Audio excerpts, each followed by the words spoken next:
Benvenuti, oggi è venerdì 18 ottobre 2024. Il sole sorge alle 7:10 e tramonta alle 18:19. La luna si leva alle 18:48 e cala alle 8:13.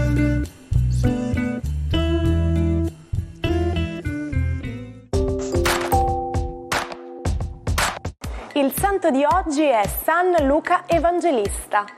Il nome Luca deriva dal latino lucanus, col significato di proveniente dalla Lucania.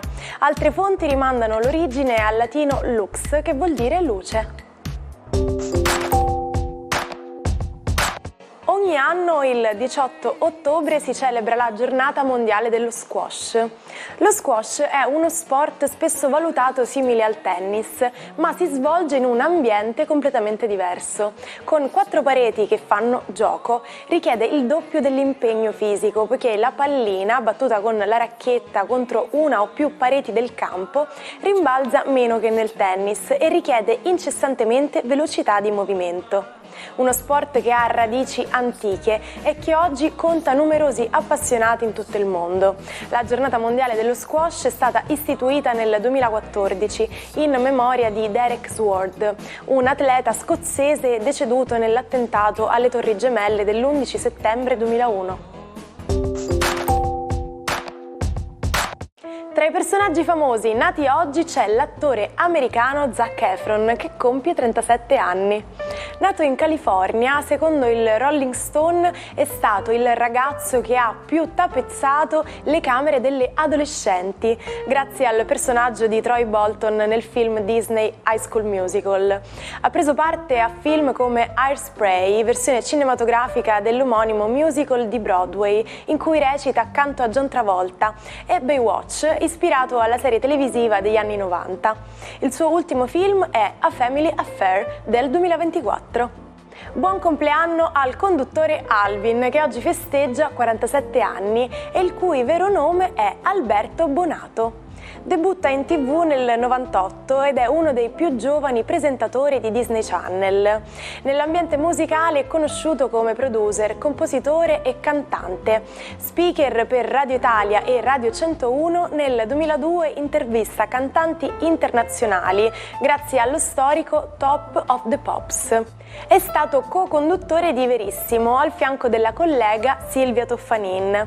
Ha partecipato come inviato e concorrente a L'Isola dei Famosi e ha condotto Giochi senza frontiere al fianco di Ilary Blasi. Sono 64 oggi le candeline per l'attore, regista e sceneggiatore Jean-Claude Van Damme. Ha studiato arti marziali, motivo per cui è diventato una celebrità in Belgio. Dopo gli inizi da stuntman ha recitato in Kickboxers del 1986 e 2 anni dopo ha raggiunto il successo con Senza esclusione di colpi. La sua fama si è confermata con pellicole come The Legionary e nel 2021 con L'ultimo mercenario.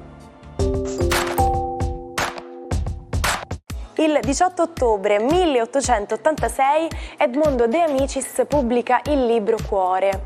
Scritto sotto forma di diario tenuto da Enrico Bottini, ci racconta l'Italia di fine Ottocento attraverso le avventure che il ragazzo vive insieme ai suoi compagni di classe.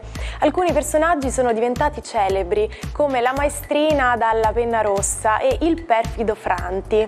Tutte le storie tristi avevano il compito di fornire dei valori da seguire, come l'amore per la patria e il rispetto per i genitori. L'opera ispirerà il film del 1948 con Vittorio De Sica e lo storico sceneggiato della Rai.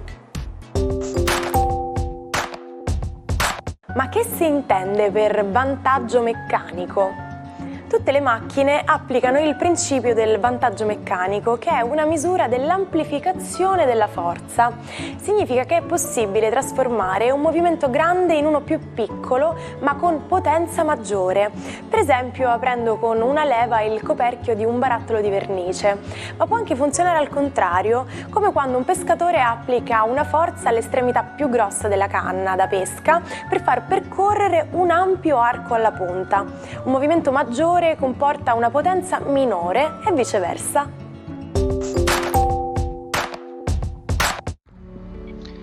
Buongiorno ai 12, oggi, giusto per allietare l'inizio di un fine settimana assolutamente più allegro, la bella Venere ci sorprende tutti entrando in Sagittario. Cosa farà l'allegra, positiva e baldanzosa Venere? Scopriamolo insieme. Ariete, inizia quindi il promesso periodo felice per voi Ariete. Ecco, quest'autunno tutto d'oro vi porta l'amore, è assolutamente congeniale a voi questa posizione di Venere che vi aiuterà molto anche nel lavoro, dove otterrete un riconoscimento. Toro, la bella notizia, o meglio le belle notizie sono due: la prima che la luna entra nei vostri gradi e la seconda che Venere ha smesso finalmente di essere opposta in Scorpione perché è andata in Sagittario. Benissimo, più spazio per l'amore e per i sentimenti, rimane solo Mercurio un po' ostico, quindi meno parole ma più amore. Gemelli, la giornata di oggi inizia con una Venere in opposizione. Le opposizioni non sono degli aspetti negativi in sé, ma mettono davanti il problema o il punto d'arrivo. Volete più amore? Il vostro ingordo Giove nei vostri gradi sicuramente ne vuole di più. Benissimo, lo troverete. Cancro, una giornata assolutamente complessa oggi proprio perché la Luna vi dà un assist dal cielo del Toro, mentre invece Venere non è più d'acqua e di fuoco e scivola in Sagittario, quindi perdete il trigono, quindi cercate di essere un po' più diplomatici e più dolci con il partner, mentre invece in famiglia troverete grande sostegno e grande passione.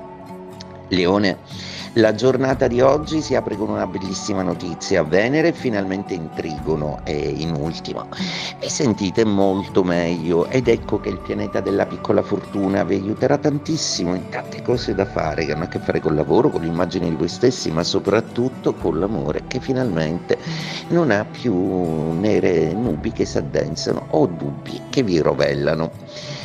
Vergine, Venere comincia a essere dispettosa, vi pungola dal suo regime di quadrature, è andata in Sagittario, quindi propone un regime un po' di blocco. Molto probabilmente siete tanto oberati da cose da fare che Venere avrà il compito in questa posizione di farvi riflettere su quanto spazio date all'amore.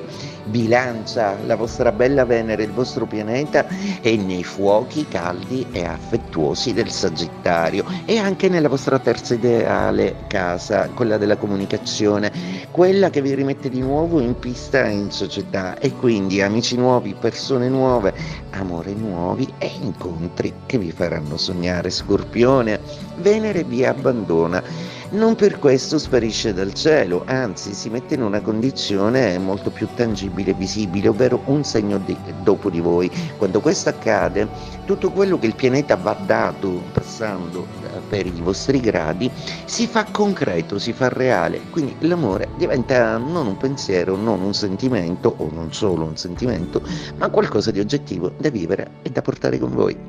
Sagittario, ben lieti di darvi la bella notizia oggi: Venere entra nei vostri gradi e finalmente ricomincia il gioco dell'amore. Venere è anche pianeta della piccola fortuna, quindi vi porta fortuna negli affari, negli acquisti, nelle società, nelle dispute, qualunque cosa c'era in ballo da risolvere.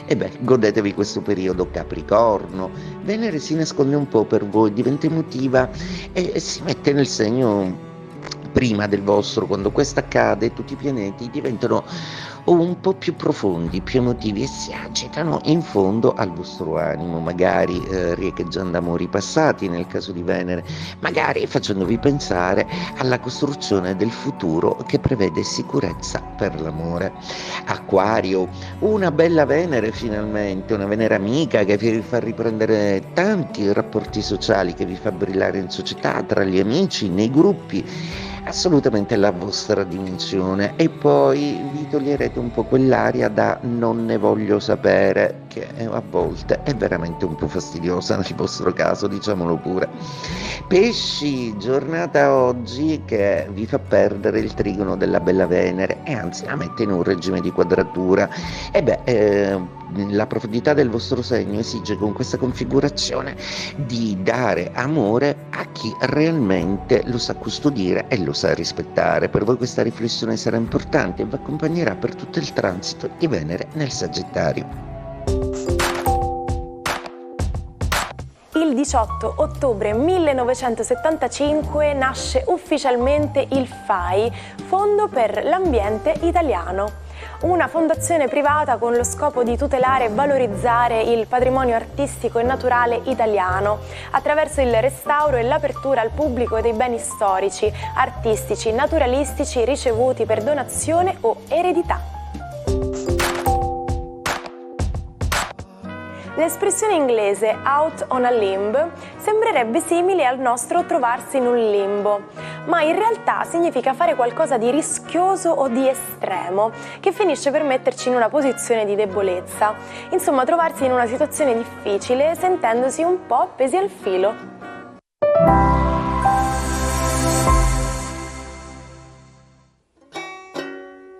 Non perdete l'opportunità di restare sempre aggiornati con i nostri video. Iscrivetevi e attivate le notifiche per non perdere nessun nuovo contenuto. Il matto di cui parleremo oggi è il poeta tedesco Heinrich von Kleist. Uomo tormentato, ha un crollo psichico dopo il fallimento del piano per uccidere Napoleone. Si innamora della figlia di un ufficiale, le invia 200 lettere in 2 anni, ma lei decide di lasciarlo e a quel punto desidera morire. Giunge a dare alle fiamme il suo libro perché si rivela un insuccesso, per poi riscriverlo di getto a memoria. Alla fine decide di lasciare la scena in tutti i sensi e muore suicida a soli 34 anni. Ci salutiamo con la frase del giorno. Anche l'Olimpo è deserto senza amore. E anche oggi chiudiamo la puntata all'insegna dell'amore. Non dimenticatevi di tornare domani per un nuovo episodio dell'Almanacco. Buona giornata dalla vostra Martina.